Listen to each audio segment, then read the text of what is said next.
本日は材料4つ、ヘルシーおからプリンを作ります。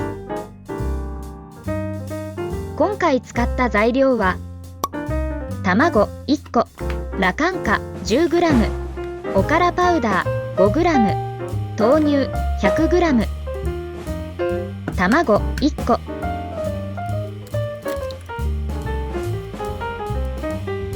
ラカンカ 10g、おからパウダー 5g。 ダマにならないようによく混ぜます。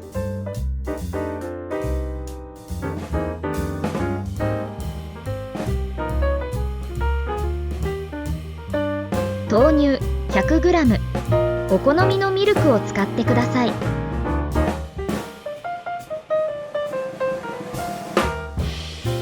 なるべく泡立てないように混ぜます。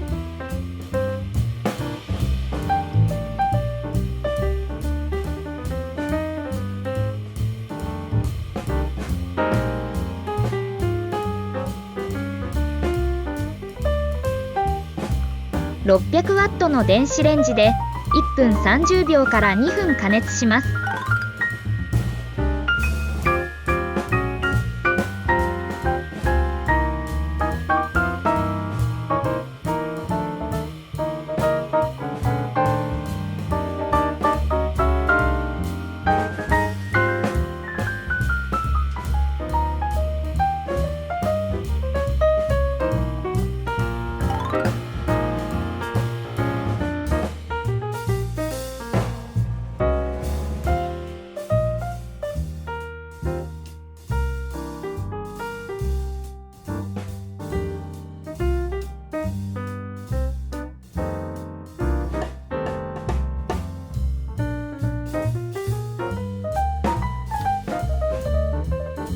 おからプリンの完成です。